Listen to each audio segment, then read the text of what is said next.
بسم الله الرحمن الرحيم.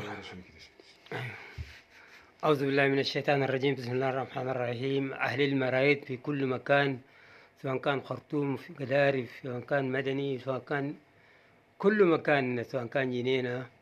السلام عليكم ورحمة الله تعالى وبركاته. نحن والله المرايد مع أهلكم الموجودين في الفاجر. فأنا معكم أخوكم يحيى دفع الله والعمدة. قبيلة المراريد معي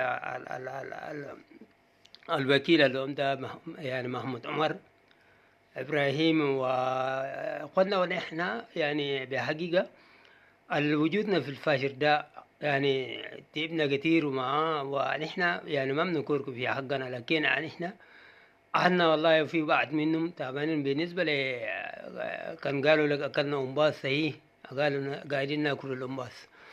فهنا ظروفنا كده يعني شوية تعبانة، لكن احنا بس دارين المرايد في كل مكان مفروض بجهودهم بعنايتهم بيكونوا في عوني بالنسبة لأهل الفئة فينا في المرايد، لأنه قاعدين يعني مخسرين لعندي يعني قاعدين فترة بتاعت 3 سنة وكذا.